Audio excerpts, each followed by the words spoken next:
Let's all go to the game store. Let's all go to the game store. Let's all go to the game store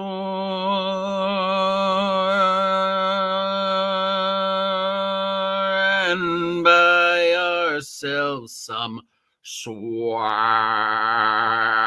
because it's the OGGM's birthday in a couple days. Yeah, and it's Gen Con. Yeah.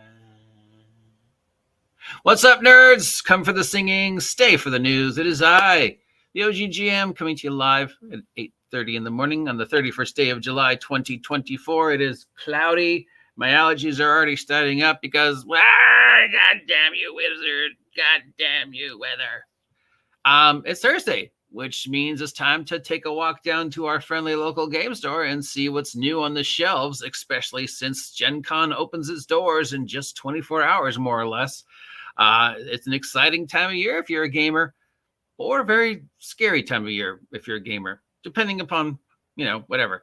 But before you head on over to your friendly local game store and get angry at them for not having it in stock, call ahead and make sure they have it in stock. And if they don't have it in stock, if they can get it in stock. And even though it's going to be live at Gen Con, you cannot get the new player's handbook yet until later next month, mid-August. I don't know. Feels kind of shitty to me that after making all these people fork out $100+ to pre-order the new player's handbook and guarantee they get it, 3,000 plus random people will just be able to walk in the doors of Gen Con tomorrow and pick one up. Nice. Wizards of the Coast do something shitty. Okay, from Troll Lord Games, we have two adventures. We got Fields of Battle and the Swords of Rami. Fields of Battle is a $12 mass combat rule system for Troll Lords, Castles and Crusades, and the Sword of the Rami is an adventure, a low-level adventure where lizard folk do things and steal stuff, and there's elves. And one of them is named Rami. From Goodman Games, for my favorite D20 retro clone, Dungeon Crawl Classics, we have Return to the Starless Sea and Gods of the Earth. Return to the Starless Sea is a sequel to the Starless Sea, which is one of the Dungeon Crawl Classic funnels that I've been on.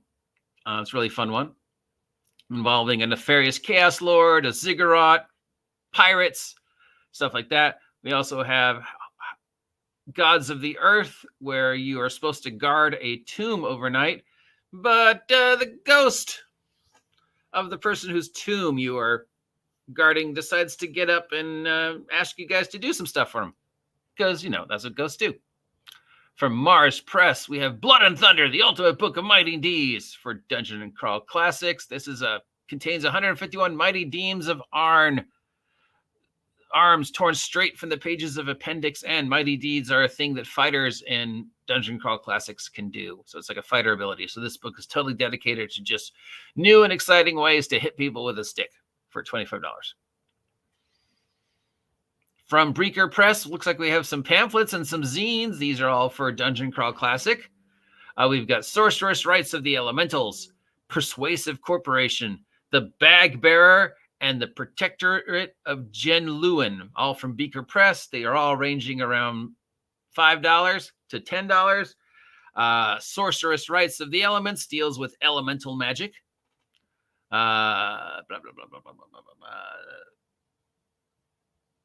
Persuasive Corruption, and it includes new rules about horror and despair and luck. The Bag Bearer is an adventure. The Protectorate of Julian appears to be a standalone encounter adventure.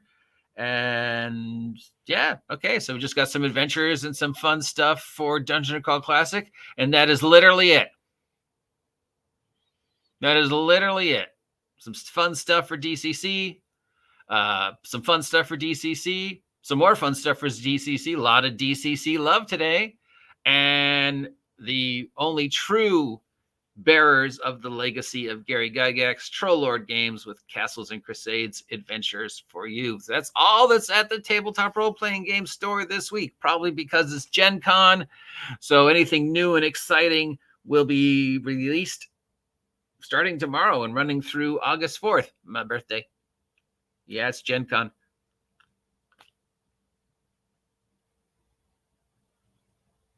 Considering it's the 50th anniversary, considering it's the end of 5e and the beginning of 6e, considering how many people are gearing their release for starting tomorrow, like Dungeon Coach D20 and Daggerheart and MCDM and all the other big names and small names, it's going to be a really exciting, bizarre, strange moment in gaming history as we're watching